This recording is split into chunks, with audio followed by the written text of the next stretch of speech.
ọmọ Yorùbá késekése lè rí kàsàkàsà sì ń bọ̀. ọmọ Yorùbá bí mo ṣe ń bá yín sọ̀rọ̀ lọ́wọ́lọ́wọ́ báyìí mo ṣe bá bàbá mi olóyè Sunday Adéníyì Adéyẹmọ Ìgbòho Òòṣà owó baba dání ẹkùn ọkọ Fúlàní àjànàkú kọjá mo rí nǹkan fìrí tàbá rí nǹkan náà rí ẹmu ẹkì ẹran bí ẹ̀kọ́ ládé bàbá wa Aláàfin ò ládé adé bàbá wa ọba aládìkún lágbàfà láàfin mádẹ̀mádẹ̀ òjò pàṣẹ kẹrẹ mádẹ ọmọ Àtìbà ọmọ àjòrò sùn àwọlé Odùduwà ọ̀rìnkílẹ̀ mítìtì gbogbo ìran Yorùbá kábíyèsí olúwa mi Ìgbòho Òòṣà. ọmọ Yorùbá ó ti set mo mọ̀ pé tí má sọ̀rọ̀ yìí ọ̀pọ̀lọpọ̀ yín ẹ̀ ní ọmọ ń pa àǹfààní wà fẹ́ anybody láti pe bàbá olóyè Sunday Igboho láti confam ọ̀rọ̀ àṣemáriwò la rí àṣegúngún sì ń bọ̀. bàbá wí fọ́mọ ẹni a gbọ́ bàbá wí fọ́mọ ẹni a gbà. ṣé mi sọ fún yín ṣé mi sọ ká tó lọ Kogi ṣé mi sọ mo sọ̀nà ọ̀hún mo jáde síta mo pariwo ohun tó ṣẹlẹ̀ ńbẹ̀ ṣùgbọ́n pọ̀lọpọ̀ àwọn èèyàn wọn ka ọ̀rọ̀ mi kún ó tán àbí ó tọ́ ó ṣẹlẹ̀ àbí kò ṣẹlẹ̀ ẹ máa wò pé kí ni Max B sọ ọ̀rọ̀ tí mo fẹ́ sọ yìí confirmation ni fún gbogbo ọmọ Yorùbá kò dé ṣẹ̀ṣẹ̀ ṣẹlẹ̀ bóyá bíi kẹrin àbí bíi karùn-ún tí mo máa record kó ti ṣẹlẹ̀ rí náà kí ló ṣẹlẹ̀ tẹ́ bá rántí dáadáa mo sọ ọkọ lánàá mo ní nígbà tí bàbá wa olóyè Sunday Igboho London 15 tọ́kọ́ dé Kogi wíìtì sí kẹta mo sọ fún yín pé bọ̀bọ̀ kan wà àtàwọn èèyàn kan tí wọ́n ti jí gbé tó kò jọ underground kò bóyá má tó dé gbọ́ pé Igboho ń bọ̀ lọ́sàárẹ̀ gbẹ́lẹ̀ tó dáhùn síbẹ̀ tó gbé pákó le mi mọ̀ bóyá ìbẹ̀yẹn ni túbú wọn àbí dídọ́jọ́ tó fún àìdí sí I don't know ohun tẹ́mi kọ́ mọ̀ kó ṣẹlẹ̀ ni wípé kábíyèsí Elédùmarè ẹni tó bá sọ pé ọmọ Adéyẹmọ pọ̀ létí èèyàn kankan ò lè pọ̀ létí mọ́ láyé tó bá fi jáde láyé ìwọ tó bá sọ pé olóyè Sunday Igboho ò rí wọn gbàgbé bóyá ṣẹlẹ̀ ìwọ gan lè má rí èèyàn tó bá fi jáde láyé torí pé kí ni bàbá yìí ṣe gudugudu méje yàyà mẹ́fà ẹ bá wa pín fídíò yìí this is a good news / security alert ẹ máa gbọ́ good news / security alert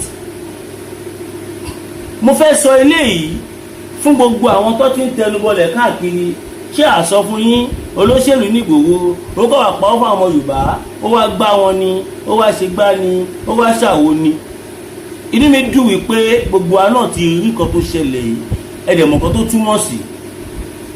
now fẹ́yìn tẹ́ẹ̀bà yìí tí mọ̀ tàbí tẹ́ẹ̀bà yìí tí gbọ́ tàbí tẹ̀sẹ̀ ń darapọ̀ mọ́ wa níkànnì ìkànnì Max B TV níbi tí a ti ń sojú abẹ ní kù tó jẹ́ second arm of olóyè Sunday Adéníyì Adéyẹmọ Ìgbòho Òòṣà. ọmọ Yorùbá ó mà ṣe o káwé fọmọ ẹni ká gbọ́ káwé fọkọ ẹni àgbà ó mà ṣe o. now nígbà mo sọ ọkọ mo náà àwọn kan wà tó ti kidnap tí wọ́n ta kúpọ̀ àwọn àgbà 30 million and that is the least owó tó kéré jù báwo ẹni yẹn ṣe ní popularity bí wọ́n ṣe wà ọ́n value wọn òun lọ́ fi fún wọn ní ransom ẹni tó kéré jù tó béèrè ní 30 million tó dẹ̀ jẹ́ ẹni tó bá bẹ́ ìròyìn síta fún wa. lẹ́yìn tí wọ́n rescue àwọn yẹn tán ẹ̀yin tẹ́ báyìí tí mo bó ṣe lọ tí tẹ́ bá ti wo fídíò lè tán ẹ padà sórí previous video tí mo ṣe kẹ́ lọ́wọ́ ẹ mọ̀ wípé ewé ń jẹ́ ògùn jẹ́. now àwọn àgbààgbà Kogi state wọ́n kọ́ ránṣẹ́ pè mí àtọ̀pọ̀lọpọ̀ àwọn ènìyàn láti lu Kogi Kaba precisely àti Kaba wọ́n sà lọ́bẹ̀sà tó pọ̀ ọwọ́ yàn wá sílé bàbá wa olóyè Sunday Igboho láti wá sunkún fún ìrànlọ́wọ́ tó bá lè ṣe fúnlẹ̀ bàbá wọn mi ìsọ́kọ̀ mi Èkìtì ni bàbá wọn ilẹ̀ Yorùbá either Èkìtì ni o anywhere tẹ́ bá ti wà lóyà sólóyè Sunday Igboho àtọkọ tó gbé yín sílé tẹ̀lé ẹ̀sìn àwọn parents yìí then you are one of us ìjọ ọmọkọ Yorùbá ni tó ìṣọmọ àlè now ẹ má gbàgbé o ìkọ́nú àwọn olóyè ìlú yìí tó wà pẹ̀lú wanu palace ní Kogi state ẹ rí pé wọ́n pariwo kankan síta ní last week wọ́n ní kí gbogbo ọmọ Yorùbá kó bá wọn dúpẹ́ lọ́wọ́ olóyè Sunday Igboho pé bó ṣe gbọ́ pé olóyè Sunday Igboho ń bọ̀ báyìí gbogbo wọn fẹsẹ̀ fẹ́ ni wọ́n kẹ́rù wọn sá lọ. I think that is not enough. eléyìí tó wá ṣẹlẹ̀ yìí ó bà mí lẹ́rù. ọmọ Yorùbá láàrin ọ̀sẹ̀ méjì sọ́sẹ̀ mẹ́ta táwọn Fúlàní ń gbọ́ pé olóyè Sunday Igboho ń bọ̀ wọ́n ti ya plan mẹ́ta sílẹ̀. alákọ̀ọ́kọ́ plan láti attack wọn unaware pé kọ́ bẹ̀rẹ̀ wàhálà pẹ̀lú wọn láìsí pé àwọn ìlú kù mọ̀ kọ́ lè succeed kábíyèsí Elédùmarè ní tí mo sọ yẹn. ẹlẹ́kejì òun ni wípé kọ́ pé gbogbo àwọn tí wọ́n jọ jẹ́ Fúlàní tí wọ́n because ọ̀pọ̀lọpọ̀ wọn ti sá lọ lára wọn náà ti padà dé sílùú yẹn padà. now plan ẹlẹ́kejì ni pé gbogbo màálù wọn kọ́ dà síta lẹ́ẹ̀kan náà wọ́n wá fọwọ́ wọn máa yìnbọn pa àwọn màálù wọn wọ́n á bẹ̀rẹ̀ sí ní pariwo nùlù wọ́n á wá fi ba ọ̀rọ̀ tí mò ń sọ yìí ẹ lè pe bàbá wa olóyè Sunday Igboho kẹsì confirmation yes. ẹlẹ́kejì ni pé wọ́n fẹ́ da màálù síta wọ́n wá kó bọ́n jáde wọ́n á máa fi ọwọ́ wọn fi pa màálù wọn tó bá ti wá ń pa màálù wọn wọ́n á máa pariwo pé àwọn tí Igboho kó wá wọ́n ti wá da Kogi rú wọ́n á bẹ̀rẹ̀ sí ní ṣe blackmailing oríṣiríṣi blackmailing bẹ̀rẹ̀ sí ní máa wáyé propaganda. ẹlẹ́kẹta kí n tó sọ ẹlẹ́kẹta yẹn ọmọ Yorùbá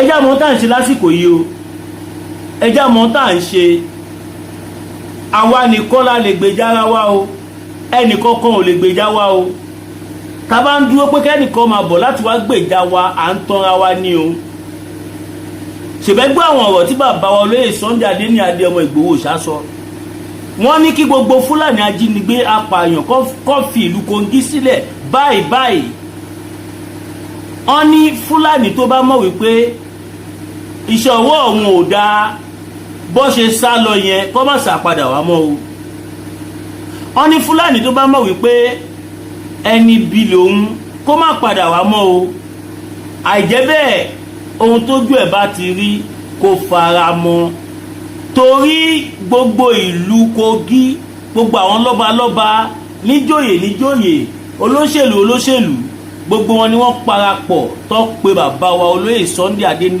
Adéyẹmọ Ìgbòho òòṣà ó bàbá dámì pé kọjọ́ kọ́ máa wo Kogi níran kí Kogi má padà dàbí Kwara kọ́ má jẹ́ kí Kogi tú pé because tí Kogi bá ti tú kò jìnnà sábùjá o ó di tilẹ̀ Haúsá nìyẹn o wọ́n ṣá sọ̀rọ̀ ilẹ̀ kún ọmọ Yorùbá ṣe ń gbádùn mi ṣá kó tó wá di pé a máa bọ́ sí ìpele kejì ẹ̀yin èèyàn wa ẹ má gbàgbé o ẹ má wò mí ràn ẹ support mi mo sọ fún yín pé mo ní challenges ẹ má wò mí níran kẹ má jẹ́ ń jèrè tìjú kẹ má jẹ́ kó fi mí bú yín mo sọ fún gbogbo ọmọ Yorùbá káàkiri àgbáláyé pé mo need support yín mi jáde fún nǹkan báyìí rí but ọwọ́ tó bá ń dùnyàn èèyàn fi sábẹ́ aṣọ ìtí mò ń ṣe yìí ó pé ju kí n lọ jalè lọ ìtí mò ń ṣe yìí ó pé ju kí n lọ hùwà tí ò dá lọ ẹ support mi ẹ má wò mí níran o mo sọ fún yín pé létí mò ń gbé wọ́n ti fọwọ́ lágbá mi lójú wọ́n ti ta lé wọ́n ti tà wọ́n dẹ̀ ti fún gbogbo ní ìwé ká jáde èmi àtẹnìkan péré ló kù nílé yìí látara pé ìlú tàwa yóò kì í ṣe Nàìjíríà tó bá jẹ́ Nàìjíríà ni with 500,000 I get a very good accommodation but ìlú tàwa yìí nísìn èmi náà ti gbìyànjú gbogbo owó tó kù tí mò ń náírà kọ́ lọ́ngbọ̀n gba náírà lù yìí gbogbo owó tó kù tí mò ń wá ní náírà kò ju 1.1 to 1.2 million lọ. Mo dẹ̀ mọ̀ pé èèyàn aláàánú ọmọ Yorùbá ẹ wà káàkiri àgbáláyé, èèyàn kan tó lè fún mi lówó ìwà. Ẹ má wò mí ràn, ẹ má jẹ́ kójú ó tì mí, ẹ rí pé mi lọ Kogi ní ìlọ nígbà tó ṣe ní financial support. Ká ní mi ní problem tí mo ní ìní ó kéré jù màá sì gbé mọ́tò méjì sí mẹ́ta lẹ̀ tí gbogbo yín mọ̀ pé tá a bá fẹ́ ṣe ẹni tí màá sponsor àwọn èèyàn lọ bí ẹni èmi fún ara mi gan màá tún gba convoy bọ́ọ̀sì méjì mẹ́ta mẹ́rin gbogbo bá ṣe wà lọ́wọ́ mi bẹ́ẹ̀ ni mo ṣe ṣe.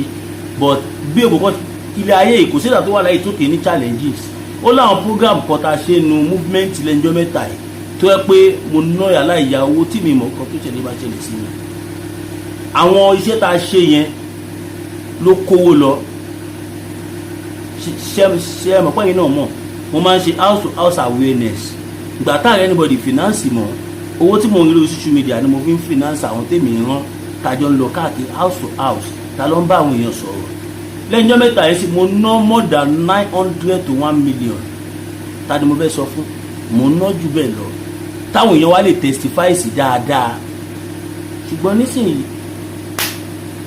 kọ́ lọ́ má ṣe mí lọ́mbrẹ́là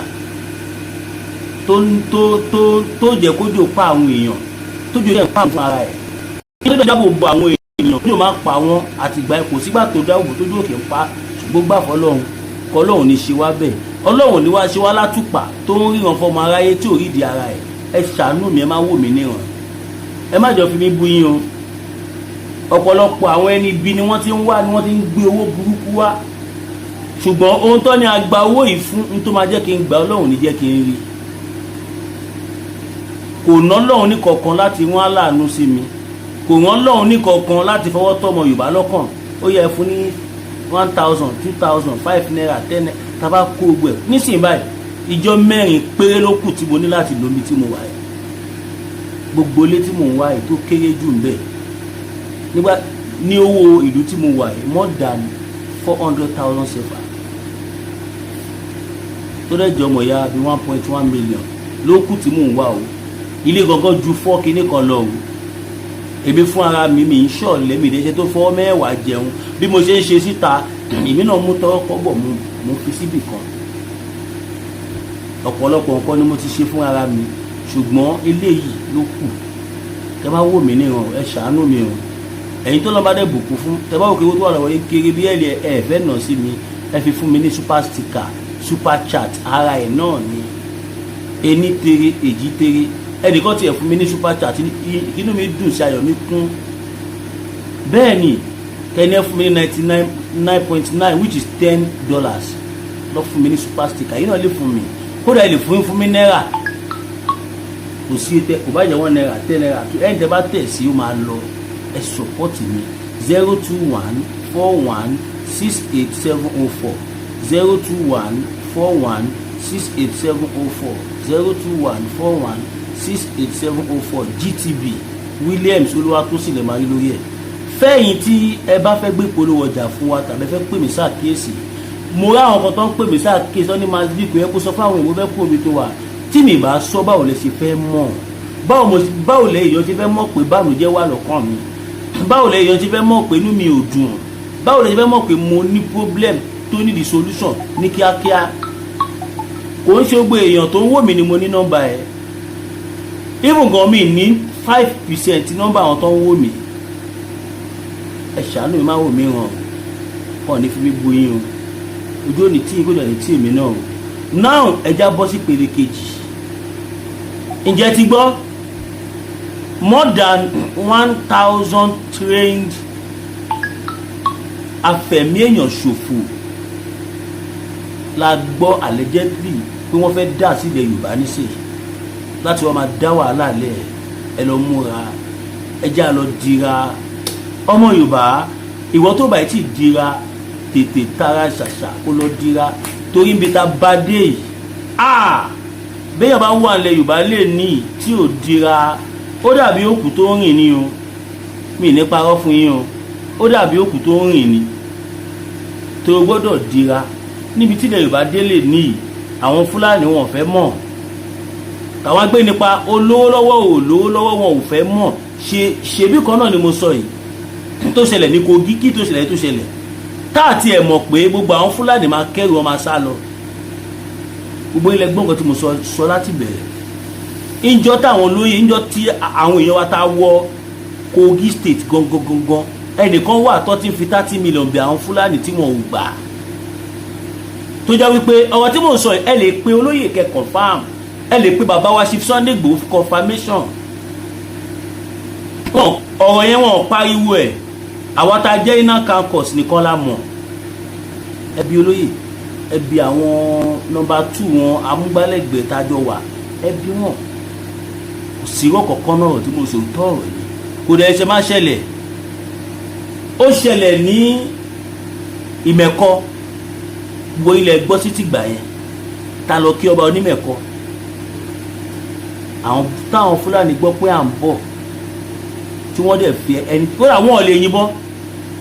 Wọ́n ń bẹ̀rù láti yìnbọn torí tó bá yìnbọn tá a bá gbọ́ ariwo ibi tí wọ́n ti yìnbọn yẹn a fẹ́ mọ̀ o. Kọ̀ǹfàmù ni ibi tí wọ́n ti yìnbọn yẹn a fẹ́ mọ̀. Ìdí tẹ́ni yẹn dẹ̀ ṣe yìnbọn á sọ fún wa. Bóyá Sambisa ló wà, bóyá ó wà ní war front tó fi ń yìnbọn á ṣàlàyé láti ibẹ̀ láti máa mọ̀ pé terrorist ni ta fi máa mú àwọn náà wá gbọ́n. N tó máa ń ṣe ni pé tó bá ti rí pé ẹni táwọn ò lè fèsì ti ń bọ̀ wọ́n wá mú ẹni tó jí gbé wọ́n á kó fóòmù àti iyẹ̀pẹ̀ sí lẹ́nu. Bó bá ṣe ń fa gidi pé kóun fi pariwo báyìí iyẹ̀pẹ̀ á máa wọnú ọ̀fun ẹ̀.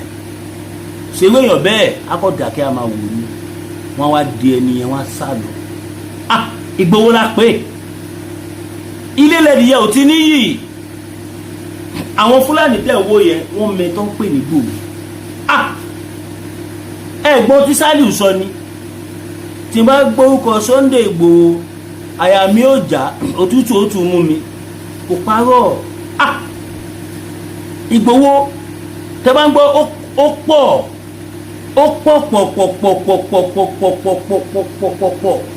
ó pọ̀ Olúwa mi máa pọ̀ gidi gan ni. Ẹni Ṣàngó bá tójú ẹ̀ wọlé kò ní bá wọn bọ́ bá kò so. Ẹ̀yin tẹ́ ń pe ayé nǹkan tí ó tó tẹ́ ń ṣe mi yánmọ ẹ̀mọ́ sólè Sunday Igboho. Mo bá yín bẹ Ọlọ́run pé níjọ́kanjọ́kan ẹ já mẹ́tọ́ pé rí wàhálà tó pè ní Igboho. Olúwa mi kúrò yẹn tá máa di jàǹkárí wọ̀ mọ́ra. Ègbè àkísà kan ló ń pè lágbára. Èèyàn lè kó àkísà sára ṣùgbọ́n tiná máa gbé tinú tìta máa gbé ta ni. Kí lẹ̀ ń sọ yìí? Olóyè Sunday Igboho nígbà táwọn DSS wá tó rí ìdílé wọn tó kó gbérí lọ tó kó gbó ẹ lọ. Lẹ́yìn tó kó gbérí tí bàbá òtún máa jayé ni nígbà tó allegedly ta gbọ́kọ́ dá wọn dúró ní Kotonu. Tolúwa mi tún gbéra sọ wọ́n mú wọn allegedly bá ṣe gbọ́ nígbà tó dá wọn dúró ní airport ìyẹn ní Kotonu. Wọ́n kó wọn sínú ilé kan àwọn àtìyàwó wọn.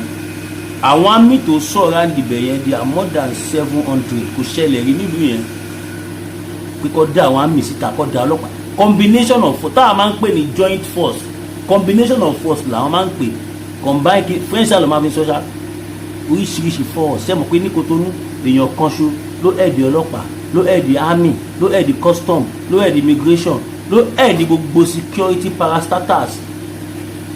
Wọn ò waste owó bíi tiwa Nàìjíríà. Tọ́gà ọlọ́pàá ní tiẹ̀ lọ́tọ̀, ọ̀gá custom ní lọ́tọ̀, ọ̀gá kíníkan ní lọ́tọ̀. Gbogbo náà ni wọ́n ní ẹni tó wà in charge wọn o, but ẹnìkan ni gbogbo wọn ń jábọ̀ fún.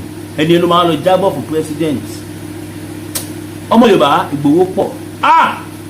Ohun tó máa jẹ́ kí n rójú pípọ́n gbòó Ọlọ́run jẹ́ kí n rí tọmọtọmọ tẹbítẹbí. Mi ò bẹ Ọlọ́run gan kọ́ta mi kó ní problem pẹ̀lú Ìgbòho. Ó kọjá bẹ́ẹ̀. Ìgbòho ń ṣe Ọlọ́run o, ṣùgbọ́n ìkọ́nú àwọn àkàndá tó jẹ́ pé kọ́ máa sọ̀rọ̀ ni tó bá ní báyìí bẹ́ẹ̀ ni o, tó bá ní bẹ́ẹ̀ ni. Ẹ má wọ́rì, ẹ jẹ́ ká gbalẹ̀ Yorùbá tán. Oríṣiríṣi dọkumẹ́ntì máa jáde tí ẹ̀ ronú láyé ìkó ti ṣẹlẹ̀. Nígbà tá à ń lọ Ghana èmi ti mẹ́ tó ń jẹ́ Ìgbòho tipẹ́tipẹ́, bọ̀ nígbà tó mú mi travel lọ sí Ghana ìgbà yẹn ni mo tún wá mẹ́ tó tún jẹ́ Ìgbòho sí kábíyèsí Elédùmarè ilé ilẹ̀ díẹ̀ ò ti níyì torí èlò máa ń dùn mí tí bá rá àwọn tó fẹ́ fọwọ́ ara wọn bá yé ara wọn jẹ́ kọ́ máa fún ẹ lórúkọ lọ́ máa bú Ìgbòho kó bá Ìgbòho lórúkọ jẹ́ ó kọ̀ parẹ́ máyé lára kò jẹ́ kó máa pa ẹ̀ wọn ò ní pa ẹ́ ṣé wọ́n ti ẹ̀ mọ̀ ẹ́ ni Ìgbòho onídà àti ṣépè fèèyàn képè tó jáyàn olúwa mi ò nídìí láti wù ẹ́ báyìí kẹ́jẹ̀ tó gbẹ lára ẹ̀ yes ọ̀ nídìí ẹ̀ ìṣẹ̀dá orí jàjògùn lọ àwọn kan wà tó bá fi lè rò nǹkan lọ́kàn báyìí lẹ́sẹ̀kẹsẹ̀ ń tọ́ rò yẹn á dẹ̀ máa wá sí ìmúṣẹ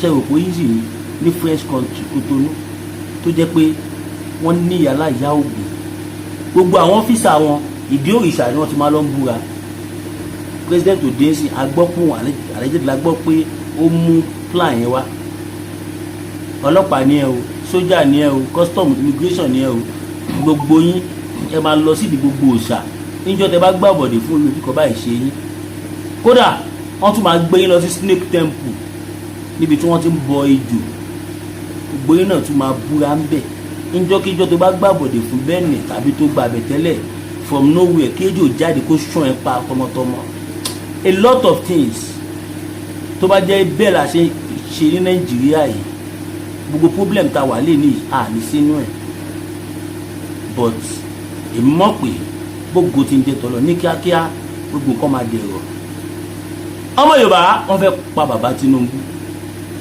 allegedly agbọ́pọ̀ fẹ́ pa wọ́n it's not a news any longer àwọn Fúlàní kàbà bó ṣe máa pa Ìgbòho bó ṣe máa pa bàbá Tinubu lọ fojoojúmọ́ wá bọ́dẹ̀ ṣe máa pa olóyè Sunday Ìgbòho àti bàbá Ládọjà ìrọ́dẹ̀ ẹ̀lẹ́pa ipá là ń pa ẹnìkan kì í ẹ̀ ní sórí ire àwọn tó fẹ́ pa ẹ́ wá jẹ́ múgù bàbá Tinubu tó jẹ́ pé ó kọ̀ǹfàmù mo fẹ́ lè sọ pé ó kọ̀ǹfàmù ju àrọ̀ ni lọ bàbá ń bàbá tí ó fi ṣẹ̀ṣẹ̀ ṣeré bàbá ò fi ṣẹ̀ṣẹ̀ ṣeré wọ́n ṣe ń belégún ṣe ló ń bólóró ṣe ló ń bá onísàgbétọ́ ṣe ni wọ́n ń bá onígunukó ṣe ló ń bá ẹlẹ́yọ̀ ṣe kò sí ìṣẹ̀ṣe tó wà nílẹ̀ Yorùbá tí bàbá Tinubu ò finance ìgbà tó mọ ìṣẹ̀ṣe ọmọ yẹ bẹ́ẹ̀ náà ló ń tọ́jú àwọn àfáà ló ń tọ́jú àwọn pásítọ̀ God so good ìyàwó wọn ìyàwó Rẹ̀mí Tinubu pásítọ̀ ni wọ́n not just a Christian a pastor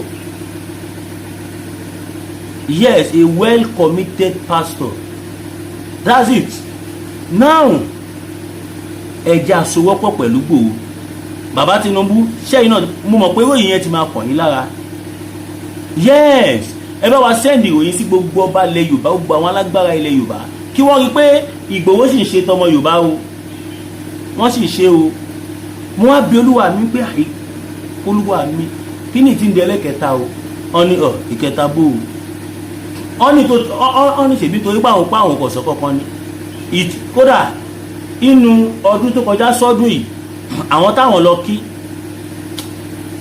orí ẹ̀ kíkọ bẹ́ẹ̀ má ṣẹlẹ̀ torí pé gbogbo náà forest wa ni wọ́n ti jí àwọn èèyàn gbé sí òun lẹ ṣe rí pé àwọn Fúlàní lórí burúkú wọn dúró láàrin ìlú ẹ̀yìn ìlú lọ́mọ inú forest thick forest táwọn tó nílùú gòǹdé kí ló ń wá lọ bẹ̀ ẹlòmíì ní àtọ̀dún tí wọ́n ti bí sílùú yẹn for more than 70-80 years tó ti bí kò wọbẹ̀ yẹn rí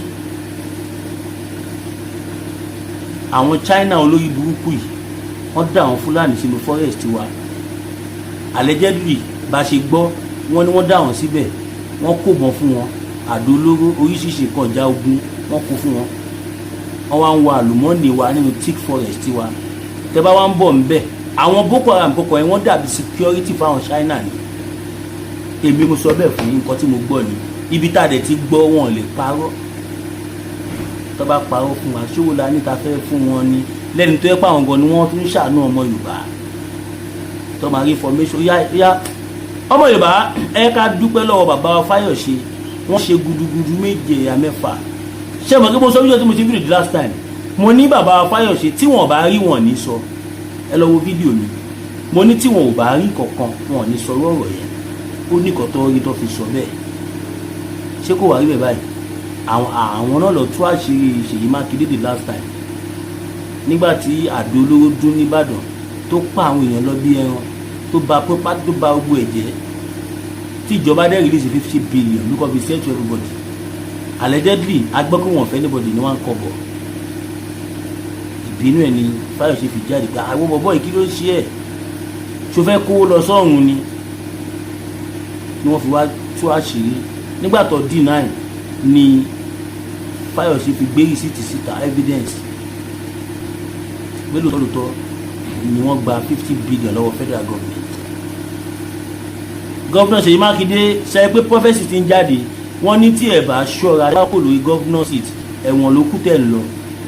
Ẹ ṣọ́ra yín, ẹ fi bàbá Ládọjà sílẹ̀. Èèyàn jù ẹ̀ lọ ní díẹ̀, ṣé o lè bá díẹ̀ yẹn? Ẹ gbà fọlọ́run o.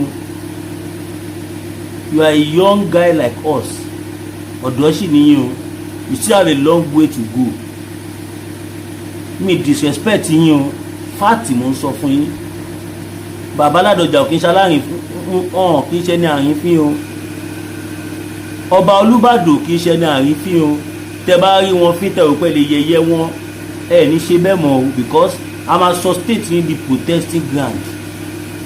Àdèmá àwa tajẹ́ mídíà á bẹ̀rẹ̀ sí ní pariwo yín síta gbogbo àwọn nǹkan tẹ́ ti ṣe lóríṣiríṣi táwọn èèyàn ti máa ń sọ pé rọ́ ni àbá yín da ogbó ẹ̀ sórí afẹ́fẹ́. Àwa fẹ́ wò bóyá tá bá dà yẹn síta bóyá ẹ lè lọ fún pírẹsidẹ́ǹtì mọ́. Ẹ rí iṣẹ́ ribiribi tí bàbá Olúbàdàn ń ṣe ni lẹ́nu ìgbà tí wọ́n dé wọ́n ti organize community vigilante. Lẹ́nu ìgbà tó dé yìí wọ́n ti béèrè fún Ìbàdàn state. Lẹ́nu ìgbà tó dé yìí wọ́n ti gba olóyè Sunday Igboho lẹ̀. Lẹ́nu ìgbà tó dé yìí ẹ ti máa ń tẹ́tí kù sí gbogbo ẹ̀ lọ́nà lẹ́fẹ́ gbọ́ ni. Ẹ wo kí tó bọ́ sí ìpele kẹta ẹ̀yin ènìyàn wa ẹ má gbàgbé mi o, mi ì tí ì gba lé o, ẹ má jọ dẹrù mi síta o, ẹ má ojú ti máa fi ojú òtì máa láì ní tìjú ni o. Mo dẹ̀ mọ̀ pé ẹ̀yin tẹ̀ ń tẹ̀lé mi, ẹ̀yin tẹ̀ ní tìjú ni o. Ẹ má wò mí níran o, ẹ má wò wá mi. Ọlọ́run ní kẹ́ wò, ẹ support mi, ẹ má jẹ́ kí ojú tì mí o. Àwọn kan ti ń fi mí ṣe yẹ̀yẹ́ tí mo ti ń rí voice note wọn lóríṣiríṣi. Kódà lára àwọn tájọ́ ń ṣe mídíà, àwọn tí wọ́n ti ń fira wọn ṣe ẹ̀sìn ṣẹlẹ́yà mo ti rí, mo ti gbọ́. Ó pè mí ju kí mi lọ gbowó lóṣèlú àbí kí n lọ jalè lọ. Gbogbo internet fi mí ṣe yẹ̀yẹ́ yìí, kò sẹ́ni tó lè sọ pé òun náwó sí movement tó mi nù yín. Kò dẹ̀ sẹ́ni tó lè sọ pé mo bóun nu movement náà yìí tẹ̀ fi mi ṣe yẹ̀yẹ́ yìí. Gbogbo ilẹ̀ bá mi nu movement. Ọ̀pọ̀lọpọ̀ yẹn ẹ ti kọ́lé, ẹ ti ra mọ́tò, ẹ ti ṣe gbogbo ẹ̀. Àsìkò yín ni. Àsìkò èmi náà ń bọ̀. Èèyàn wa tẹ bá wò dáadáa níjọ́ tí mo ti wà nu movement látìgbà tá ti bẹ̀rẹ̀ movement because mo wà nu foundation movement lásìkò yìí. Mi ò dé ní position rí. Mi jẹ́ coordinator rí. Mi jẹ́ governor rí. Mi jẹ́ government chairman rí. Mi jẹ́ ọkàn rí nínú Yorùbá nation ni o. Mi jẹ́ oyè kankan rí. Ìsìn yìí ni àwọn èèyàn wá kọ́ wò pé àmà sí bí olùdóye kankan rí jẹ́ ká fún ẹ ní media Ogun State. Mi ti ọkọ fẹ́ mọ́ kọ́ ní kọ́ máa wọ oríjà ẹ ní ara kí n gbà pé èmi náà ló tọ́ sí. Ọ̀nà àwọn olè ló Koiki spokesperson ni wọ́n ti pọ̀ ju gbogbo nǹkan bẹ́ẹ̀ yẹn lọ pé èmi náà pọ̀ jù lọ but kì í ṣàti ẹ̀dín mú ni mo fi wá jẹ́ Ogun State media. Anything about Ogun State èmi mò ń sọ síta ni mo dàbí PRO public Ogun State fún media. Ẹni tó dẹ̀ jẹ́ coordinator wa governor wa Ọmọọba Adésínà Takuti Jésù, mo kí yín sà. Mo kí bàbá mi Gani Alágbàlá tó jẹ́ president Ìfẹ́lódùn. Akíyàwó Akentos tí wọ́n jẹ́ vice president Ìfẹ́lódùn. Mo kí bàbá wa Lamid Yagboyaju, the president of Yoruba World Media / Odua Media, the constituted president. God bless you sir. Ìyàwó Àṣàtìṣe, the constituted vice president. Mo kí yín, mo kí ògbẹ́yìn yẹn wa. Mo kí bàbá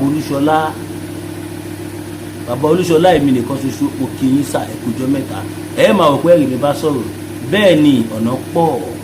Pàápàá jùlọ lásìkò tá a wà yìí tó jẹ́ pé ìrònú ni látàárọ̀ dálẹ́. Mọ̀pọ̀ lọ́wọ́ àánú omi jẹ́ mi, mọ̀ pé ojú òní tì mí. Mo mọ̀ ní ìsìgbà ìjọ mẹ́rin ló kù báyìí. Mo dẹ̀ ti gbọ́dọ̀ ti lọ kó ẹrù mi kó tó kíjọ́ mẹ́rin yẹn tó pé. ojú gbọ́dọ̀ tì mí o, ẹ má wò mí ràn o, ẹ má wò mí ràn o. Kẹ́ lè fún mi super sticker, super chat, tàbí kẹ́ join membership orí channel mi. Ara ẹ̀ náà lára ẹ̀, ení tere èjì tere.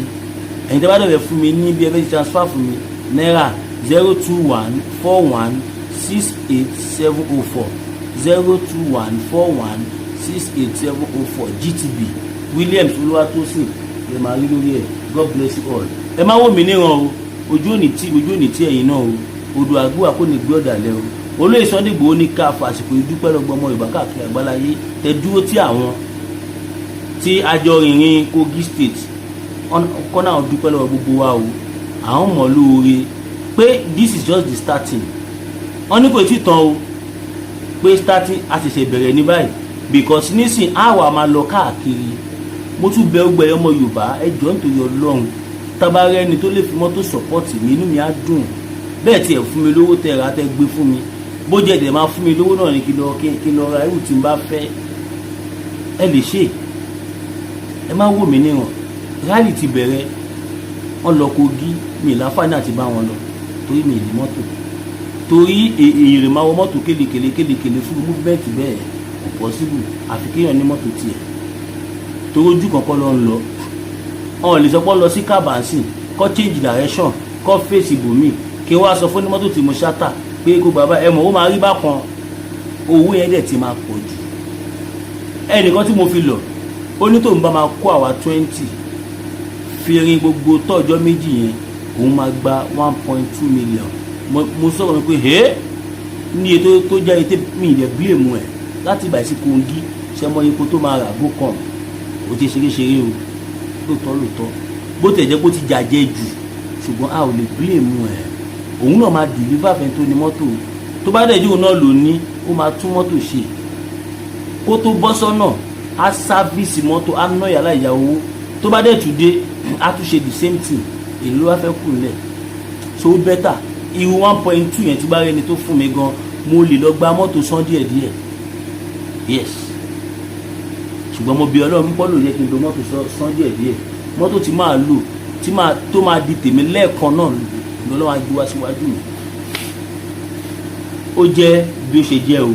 Ẹ jẹ́ ká bẹ̀rẹ̀ sí ní dúpẹ́ lọ́wọ́ bàbá wa Olóyè Sunday Igboho ní ìlú Kogi. Àlàáfíà ti jọba báyìí torí pé kí ni wọ́n ti ṣe gudugudu méje yàyà mẹ́fà. Kò ń ṣe nǹkan tẹ rí yẹn nìkan ló ń ṣẹlẹ̀ ń kó Kogi, bí squad 3 sí 4 ló lọ sí Kogi. Àwa tá jáwé ní ẹ̀sìlẹ̀ rí yẹn, àwọn yòókù náà ọmọ mójútó kò tó ẹ̀kọ́ mójútó. Nísìnyí báyìí àwọn aráàlú Kogi wọ́n ti kan sára sí wa. Mo sọ fún yín tó bá gbé security fún Olóyè Sunday Igboho inú gbogbo ọmọ Yorùbá máa dùn because 1 insecurity àkọ́kọ́ sá lọ, 2 kò ní sí pé à ń sún ọkọ̀ wa ò balẹ̀, à á sùn à á falala torí pé iṣẹ́ tọ́lọ́run fi rán Olóyè Sunday Igboho nìyẹn. Ẹni tó worth billions, yes, he's not a millionaire, he's a billionaire in naira, millionaire in dollars, billionaire in naira ni wọ́n. Èyàn lè ní owó yẹn kó tó wá máa ń jà fún mẹ́kùnún láyé. Bàbá mi gan ò lè ṣe, ebi gan mi rò pé mo lè ṣe nígbà táwọn fi ṣe yẹn. Odò àgbà kò ní gbé ọ̀dàlẹ̀ o. God bless you all. Ẹ̀yin tó bá fẹ́ pè wá fún polówó ìtàfẹ́ni ti ẹ̀kú wá sórí +229 01 57 74 79 70 lẹ́ẹ̀kan sí +229 01 57 74 79 70. Ẹ̀dẹ̀ tún lè kó wá sórí 081 76 03 4216 081 76 03 4216. Gbogbo nọ́mbà tí mo pè WhatsApp nọ́mbà ni o. Tẹ́ bá pè direct call kò ní lọ. Machine akọ máa jáwó yín ni WhatsApp. Odò àgbà kò ní gbọ́dọ̀ lẹ́ o.